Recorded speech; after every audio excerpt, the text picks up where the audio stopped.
The European Union has been divided over how to respond to coronavirus and the tremendous economic pressure it's creating.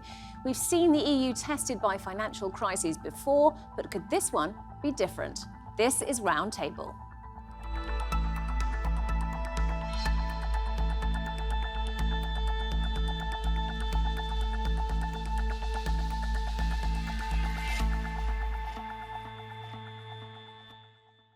Hello, I'm Robin Dwyer. One of the founding fathers of the modern European Union has said that coronavirus is a threat to the bloc's future.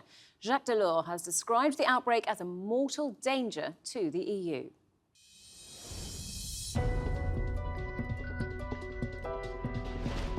We've seen Eurozone bailouts, a refugee crisis, and Brexit. But now the European Union has to deal with an even more challenging problem: the coronavirus outbreak. Some member states have been affected by the virus more than others. Italy has recorded more deaths than any other country in the world, with more than 16,000. Spain has seen more than 13,000.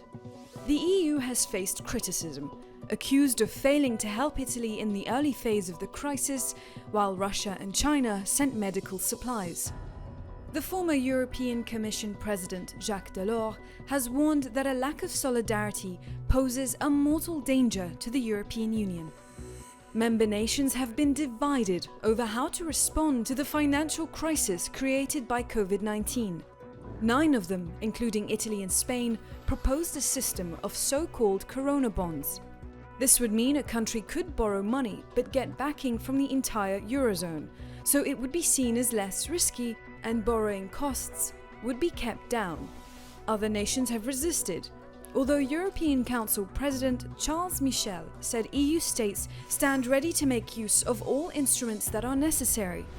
So will the response to coronavirus bind the EU together or leave it weaker and more divided? Joining us on the roundtable today, we have Fabio Massimo Parenti, who is in Rome in Italy. He's an associate professor in international political economy at China Foreign Affairs University. We also have Waltraud Schelkle, who is a professor in political economy at the European Institute at the London School of Economics. And Pieter Cleppe is a policy analyst, Property Rights Alliance. He is joining us from Brussels. Thank you very much all for being on the programme. So let me ask you, first of all, what is your assessment of how the European Union is managing this coronavirus crisis? Let me start with you, Fabio. Okay, I think it is quite clear under the light of the international public opinion that Europe and also the entire Western world is acting slowly in an uncoordinated way and in certain cases in a very chaotic way, because there are 3 main steps that we can identify in this story of the last 3 months. First of all, critics towards Chinese government after the first drastic draconian measures. Secondly, underestimations. And thirdly, very slow answer and reaction to a lesson and a problem that already have been experienced by other countries in the Far East.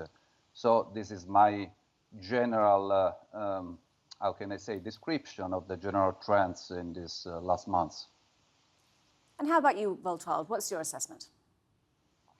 I do understand that it looks from Italy as a very uncoordinated, ungenerous first response, and it was.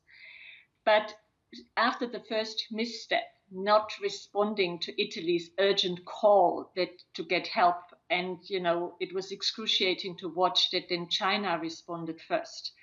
The EU did coordinate. It did coordinate its fiscal response, that is a response, the aggregate, the sum of all the national responses, faster than the United States. The ECB, again, after first misstep by Christine Lagarde, having a speech that was too clever by half, correcting herself and coming out with actually a really good program that is targeted long-term lending that is based on the banks must lend to business. That was a good program, but it was lost in translation and in that other misstep. So the EU has not given a good picture, but actually the practice is better than you would think.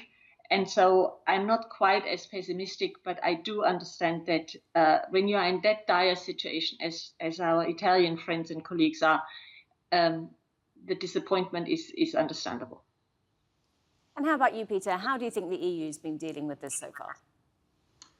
Well, of course, health policy is not a competence of the European Union. And I think actually that's a good thing. You know, the kind of measures that have been taken are incredibly intrusive. So I don't think the EU has the democratic legitimacy to take those measures. So it's not fair to criticize the EU on that basis. Now, if you look at solidarity provided by other European countries, I think the criticism is fair. That it was rather late, but ultimately there has been some support given. Germany has taken over patients from Italy, for example. Now the big question is now what do we do now?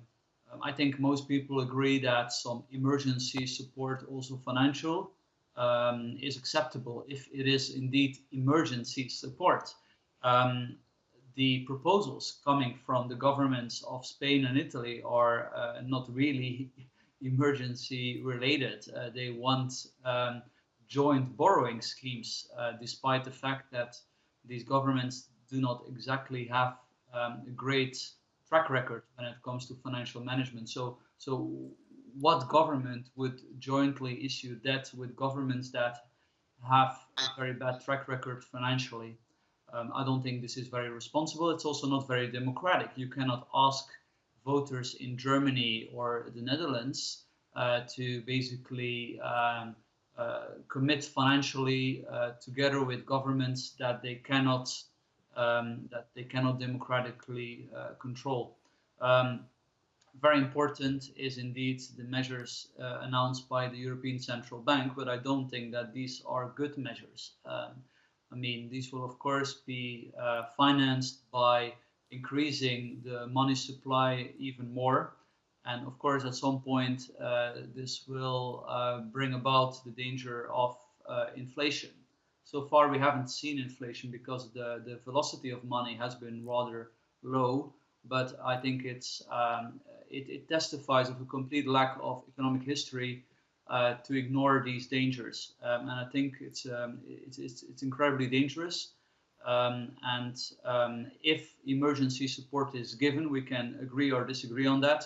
But I think it has to be financed through taxes and not through the printing press, because if we really want to destabilize society, we have to create a lot of money. So I think what Christine Lagarde and the ECB have done is incredibly, incredibly dangerous. Look, can I say one thing about this point? It's a legitimate position. Our analyst friend from Brussels, if I remember well, but I think it's completely a wrong position. It's the second step in which this is an official position in which European Union keep lacking solidarity. If we want to be a community, we need to start rethinking the basic value.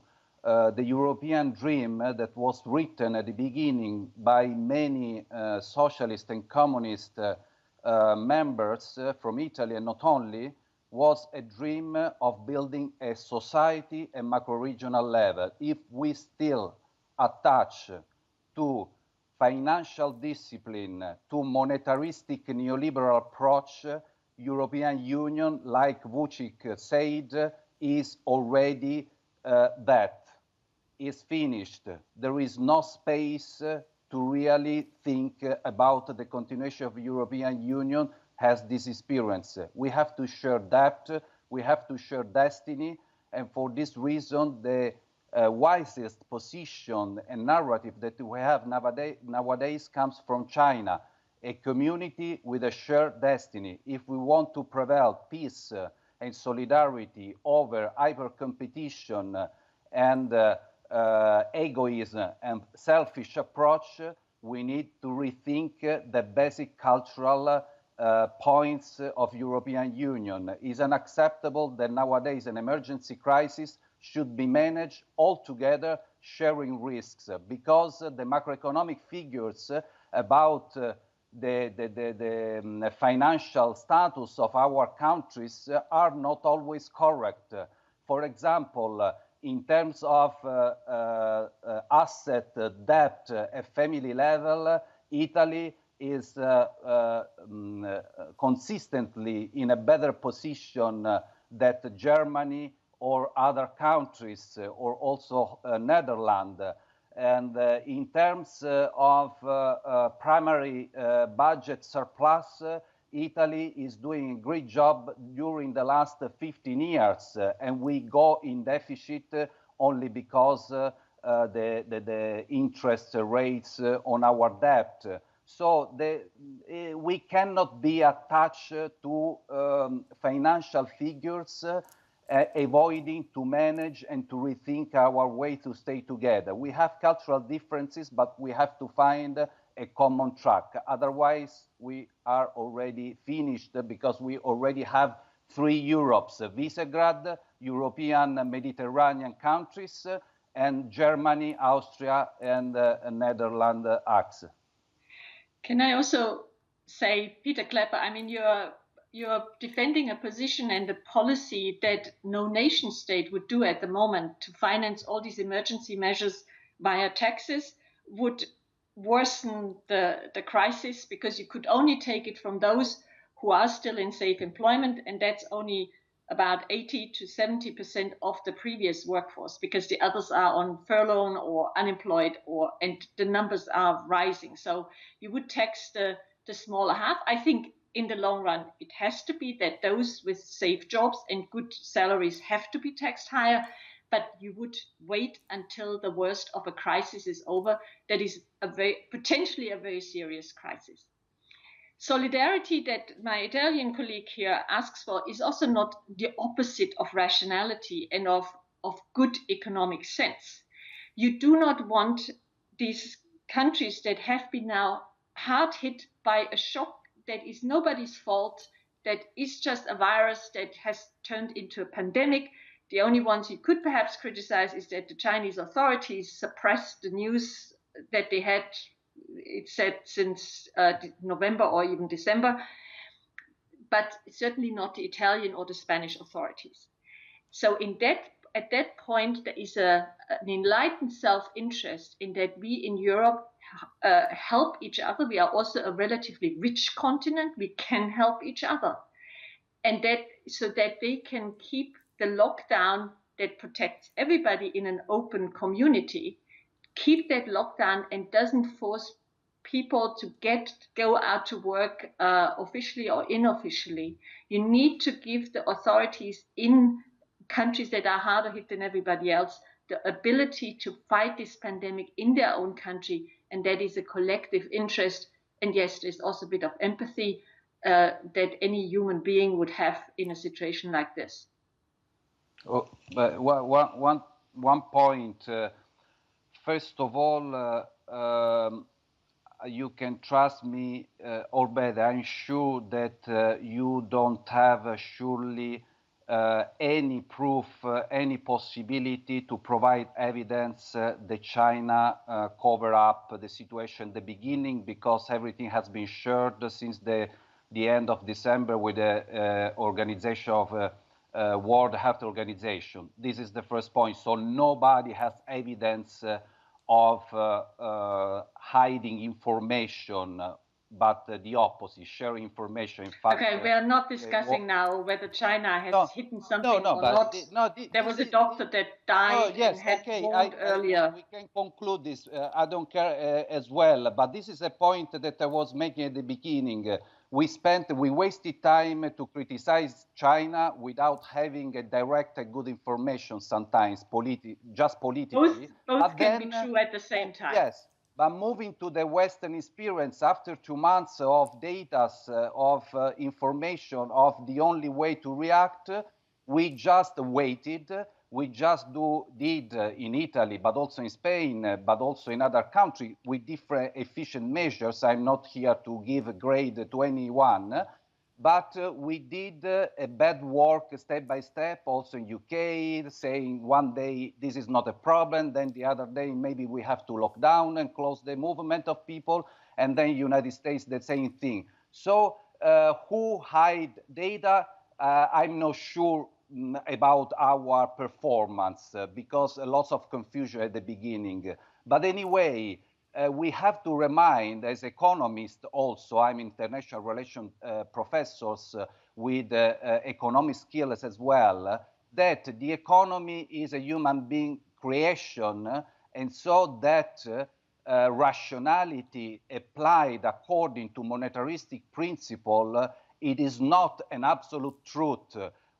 Historically, that can be used to support people in crisis, can be used for infinite length of time, just to support well-being. So we have to, as we are doing as a European Union, to suspend the Maastricht regulation that were acceptable at the beginning of the process, and step by step they have become crazy numbers and crazy constraints.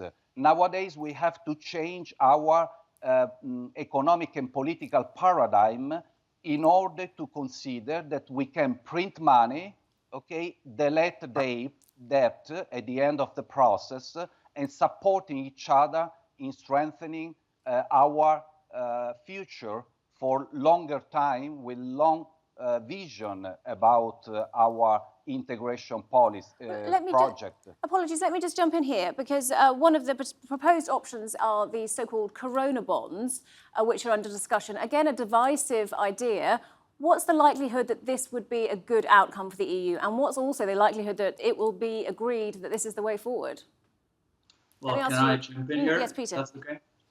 So, I mean, since 2010, we already have transfers within the Eurozone, and there is a central institution. It's called the European Stability Mechanism, which has been basically effectively jointly borrowing on the market in order to raise money to then hand out to countries in trouble with conditions attached. So has this policy stabilized the Eurozone?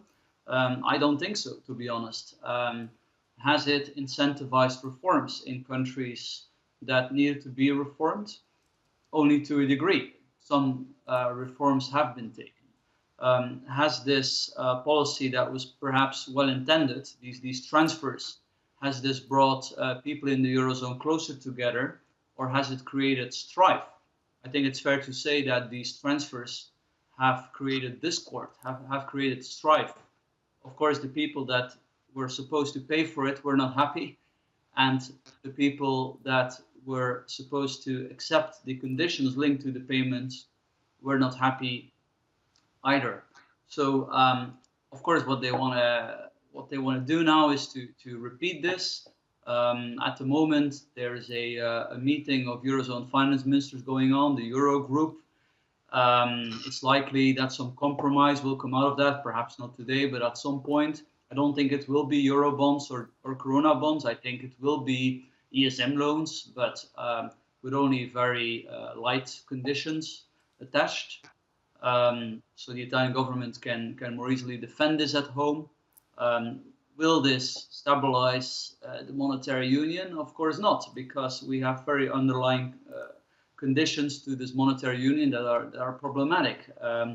At the end of the day, if monetary unions are in trouble, then the escape is always allow the central bank to print money. As I said, I think this is very dangerous, very irresponsible.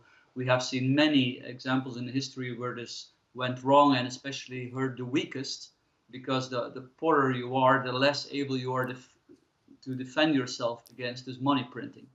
But nevertheless, because it's indeed, as the colleague in London has pointed out, because it's so hard to justify higher taxes to spend, central banks are the last resort. So then basically people pay just as they would pay through taxes, but through the back door. However, the difference is that the cost to society is much higher, because you not only have the cost of the inflation tax, but also the fact that money becomes unreliable. And this is not just a north versus south thing. In Italy, there are many savers, many people that will be hit, have already been hit by these irresponsible monetary policies. What needs to happen? Well, I guess we all have to sit together. If it's true that Italy's debt is too high and will never be repaid, well, then there has to be a debt restructuring. I mean, to increase the debt burden when you know that this debt will not be repaid is basically sending the bill to our grandchildren, and I don't think that is very responsible. However, so far in the Eurozone, debt restructuring has been avoided like the plague. Only Greece have benefited from a degree of debt restructuring, but I think it's written in the stars that at some point we'll have to sit together. And if it is indeed true what the Italian professor said, that Italy has a primary surplus, but still it cannot generate growth, then of course the answer is obvious. It's not that Italy is a bad country or something, or has no capacity. It is that the debt is simply too high to ever be repaid. So it's better to be honest about that, and then to in an orderly way organize a debt restructuring instead of my young analyst. You are your point. Unfortunately, I understand, because this is a mantra that we heard during the last 15, 20 years. It's an old argument. It's a groundless old argument, not because I have to defend the Italian position. That is not the point at all. Okay, the point is that we could save Greece with a minimum efforts, whilst we destroyed Greece poor and weak economy. And now we are going to do the same mistake. Why? Look at Japan, okay? 230% of GDP. No country in economic history repay its debt. It's a long-term process. How much you are reliable to repay your debt in an endless way, okay? Because debt is a structural fact in each country with lower or higher debt ratio with GDP. So French has 100% of debt. In Germany, if we account that part of public debt of local lender administration and state-controlled firms and banks, the debt is much higher than 60%.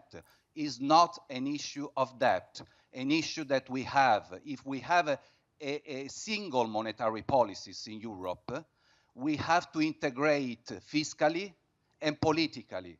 We cannot use only the monetary policy without an equal European fiscal policies and then imposing what countries have to do according just to monetary principles. It is completely old argument, out of history. Now we are going out of Europe if this paradigm will not be changed. Not because I'm saying this. It's a process that is already ongoing. Well, let me bring in Waltraud here, because the Spanish Prime Minister said that the survival of the EU is at stake over its response to the coronavirus. Do you think the EU can withstand this? Will it survive? It can, of course it can, but it can also lose all support. It is a dangerous crisis for the EU, and if it doesn't quickly show that it can handle this next unexpected, unprecedented crisis, one has to admit that much. You know, it's fine for us to sit here and pronounce what the government should do. I mean, it is not an easy thing to underwrite half of your economy, half of your employment. So that much has to be said also in favor of governments that are united in a European Union, which is a historically singular, close cooperation between governments, a voluntary cooperation between governments. And the Spanish Prime Minister is right. A Corona bond would be a good start, to get back to your earlier question. because it shows, and is the difference between these guaranteed issues of the European Stability Mechanism, about which the Belgian colleague has talked, namely that you have a joint liability and not each one for its share in this bond issue.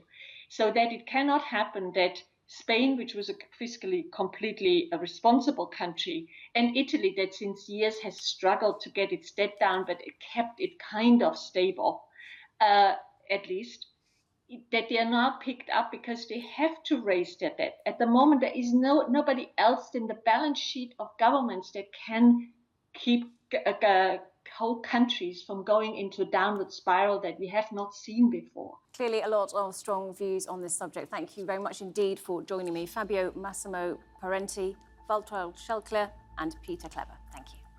Thank you. Well, remember, you can see more discussion and debate on our YouTube channel. Search for TRT World Roundtable. But for now, from me and all the team here, goodbye and thank you for watching.